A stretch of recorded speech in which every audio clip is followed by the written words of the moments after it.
All right, so today I want to talk a little bit more about climate change. Now, the thing I wanted to point out is that, well, I mean, for starters, whenever I talk about climate change, I point out that there has been no warming, or at the very least, very little warming, depending on the point in time to when you start graphs.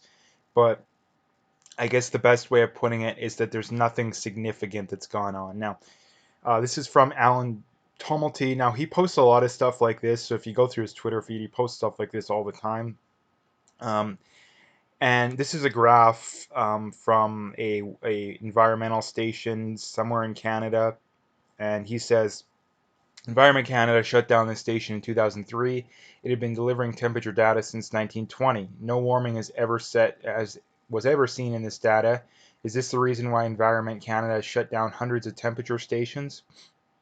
Oh, it's a very good point. Like, very good point. Like, why are we doing this kind of stuff? Why isn't it being talked about more? Now, the reason why is very simple. The government is desperate to show climate change, so they got to destroy any evidence that disproves that. So, I mean, if we pull it up here, um, you look at it going back. Okay, this is from Springfield, Nova Scotia. So, and it's from Environment Canada. Now you have the graph here. Like, where's the warming? Like, seriously, where's the warming? Like, you look at the upward trends, there's nothing significant. If anything, like I say, the warmest years you can tell were a long time ago. Like, I mean, you look at some of these ones in the first about, third of the graph here, that's where the vast majority of the warming happened. And you see, it was probably, like I say, the 1930s, 1940s were probably the hottest year. Now, again, you're literally splitting hairs, but the point, like I say, the point being is that where's the significant warming? There is no significant warming, and like I say, he posts graphs like this all the time, and yet, like I say, where's the warming? And I know I keep repeating that, but um, that's the point that needs to be made. Now, the climate change people consistently say, well, there's global warming and global warming, and they switched it to climate change because global warming was basically disproven. And what they'll do, I always point this out, but I know I always have new viewers, so I like repeating myself. Um, what they do is, or at least what the climate change alarmists will do to quote unquote prove you wrong, is that they'll post a graph that shows warming or something. So usually it'll be a graph that shows warming, but and it just goes to show that they don't know what they're talking about, and they completely are either deliberately or through their own ignorance misinterpreting what you're saying, because nobody who is a climate skeptic is saying that the climate doesn't change. What they're saying is that humans don't have a significant or sometimes even any impact on it. That is what they're trying to say. So to prove them wrong, you first have to prove the correlation between man-made. And that's the problem, is most of these people just throw up a graph and nope, that must be proof. No, that's not the case. You have to link humans. Now, there's several things that disprove the fact that humans have a significant cause. I mean, you look right now, like the carbon emissions have been way down over the last couple months. Where are the reports of the climate change? The rate of climate change is slowing. All I've seen from the Thunbergs and all the global warming alarmists, climate alarmists, is, oh, this is just more evidence that we need to take it even more seriously. We need to spend more money on this kind of stuff. So it's never enough. And the one thing to point out is that if completely shutting down most of the economy, if 30%, 40% unemployment, and who knows even what the actual number is, isn't enough to quote unquote fix the problem that they claim to exist, then what is? Because the only alternative is literally having like 90% of the population die off and go back to living like it's the Stone Age. Like, that's the alternative. And when you describe it like that, all of a sudden the majority of people don't support the stupid climate initiatives. They say, oh, yeah, well, 80% of people agree with us, and the crap like that, which again, those polls are largely either flat out made up or at the very least selectively done. But when you put it like this, when you put it like that, to get done what they want to get done, you literally would have to shut down most of the economy.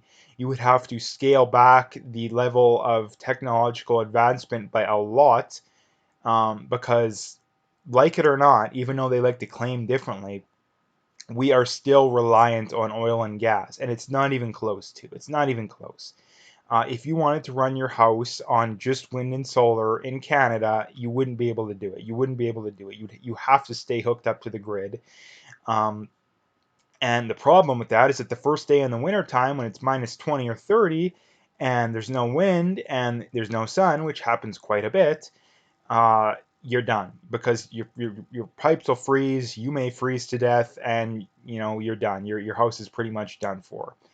Um, and that's the problem. And like I say, that's kind of a not a great example, but that's the problem is that wind and solar is still incredibly inferior. The technology is still nowhere near where we need it to be able to quote unquote transition off oil and gas. And like I always say too, but like I say, there's more people watching, so I'm going to say it again. The climate alarmist narrative is fundamentally flawed and wrong. And for the simple reason that the climate alarmist argument goes something like this. Because oil and gas is a finite resource, we need to transition away from it. Also, because we're destroying the environment because we're using oil and gas. The problem with that is that both of those are full of contradictions and just flat out wrong. Um, the first point being is that if we need to transition off oil and gas because it's a finite resource, then you must be arguing for the governments to run balanced budgets because you can't keep running deficits year after year after year after year. If you max out all your credit cards and just pay the minimum every month, what's going to happen to you in the long run? What's going to happen to you in the long run? If you stop paying your mortgage, and what's going to happen to you? Again, that's what the government's doing. The government is maxing out their credit cards, um, and just paying the minimum. And it's not possible to do that. So again, if you're going to make the oil is a finite resource, therefore we have to go away from it argument, well then you must support balanced budgets. And 99% of climate alarmists support, not only do they not support balanced budgets, they support massive, massive deficits. So again, you're just completely hypocritical for pointing that out. And the other thing to point out with the whole oil as a finite resource argument is that we have hundreds of years of oil left, possibly even thousands. There's routinely discoveries of oil that can supply the world for like 50 years, like individual discoveries. So the idea that we have to transition off oil and gas, yes, it is technically a finite resource, but we have hundreds of years of oil and gas left, and that's probably a conservative estimate. The other one being is, oh, we're destroying the planet. Again, where's the evidence of that? The only evidence we seem to have is made up, like stuff like this. If we're destroying the environment, then where is it? If CO2 is what controls climate, well, then why are the most of the hottest years on record times when CO2 is much lower than it was right now? Why isn't the Earth cooling off a whole lot right now? Because so many less people are driving right now. Again, these are just simple questions. Like, why has CO2 been like 20 times higher than it is right now at points in time in history, and yet no doomsday? That's a good question too. Is that if during the I think it was the Cambrian era, uh, CO2 was like 20 times higher than it was right now, how are we still here then? So you're telling me that we can increase our CO2 current levels of CO2 by 20 times and still be fine? Like these people they have no idea what they're talking about. And the problem is that the scientific community, they inevitably point out, oh, well, most scientists agree. Well, the scientific community is largely just a corrupt institution that is just there to make money too. Like they always point out, oh, well, oil and gas, the any studies that refute climate change, they're funded by oil and big oil. Um, Even though I've never seen one example of them providing evidence of that, but every single climate change study that's put out, there is a financial incentive to do that kind of stuff because a climate scientist is going to make more money. The bigger of an issue that society perceives climate change to be, the more money that a climate scientist is going to make. It's just simple, I mean, supply and demand pretty much. Because if the world's going to end in 10 years, well, then we need to spend every waking dollar we possibly have to fix climate change because we're going to be dead in 10 years if we don't fix it. So we need to pay these scientists millions of dollars a year, right? Like that would make sense. But they don't. And here's the other thing to point out too is that when polled, the overwhelming majority of people aren't even willing to give up like $100 a year to quote unquote fight climate change. And if it truly was this big issue, people would have no problem spending money to fix it, right? Like people spend $100 to fix the smallest of small problems in their life. Like people spend hundreds of dollars a month to get coffee every day before work when they could make it for cheaper at home. Like just think of the amount of things that you spend money on that you really don't have to, and most of them being more than $100 a year. In fact, pretty much all of them. But yet, the overwhelming majority of people aren't willing to spend that much money to quote unquote fight climate change. So if climate change is this big issue, then people would have no problem spending money to help fix the problem. It's a basic concept in human life that the bigger of a problem you have, the more money you're willing to spend to fix the problem, right? Like it's just basic human psychology. So if climate change is this big issue, then why are people not willing to spend a lot of money to fix climate change? I've literally made videos about this too. So anybody trying to claim, oh, you're just making this up. No, I've literally made videos about this. Um, so basically that's the point of this. But again, climate change is it's going to be a big issue, and eventually I think that the fraud will be exposed. Like they've already been saying, since literally 1980, the 1980s, they've been predicting doomsday, and yet nothing's happened. So eventually people are, I think, will wake up to the fraud, but it might be too late.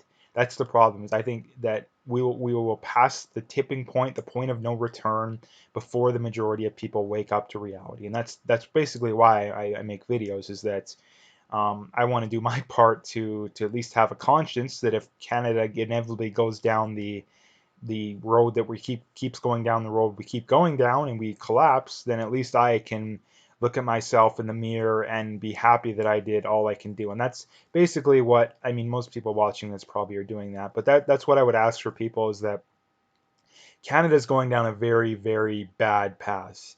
And like I say, most of the people watching this probably agree with that. So what I would say is just all you can do is just do what you can do. Like follow, subscribe, support people who are speaking the truth. That's all you can do. The government is giving CBC $1 billion a year, or crazy amounts of money. They're giving the Toronto Star over 100 grand a week, even though they would literally go out of business next week if the government stopped giving them that money. So there's been tons of money and power given to these mainstream media outlets that are lying to people. So the only way you can counter that is stop watching them, encourage other people you know to not watch them, and support people who are actually speaking the truth, regardless of whether it's me or anyone. And support those people. And if you don't have any money to support them, at the very least, just like, subscribe, share the content, because I mean, honestly, I would even prefer that at this point, personally. So anyway, I'm just gonna leave the video there. If you'd like to, make sure to hit that like and subscribe. Check out my PayPal and email. I got linked in the description. Appreciate any donations, but at the very least, just hit that like and subscribe if you haven't already. And last couple things, as always, check me out on Twitter if you haven't already, and check out my BitChute as well. Again, all the stuff linked in the description, so please check me out there.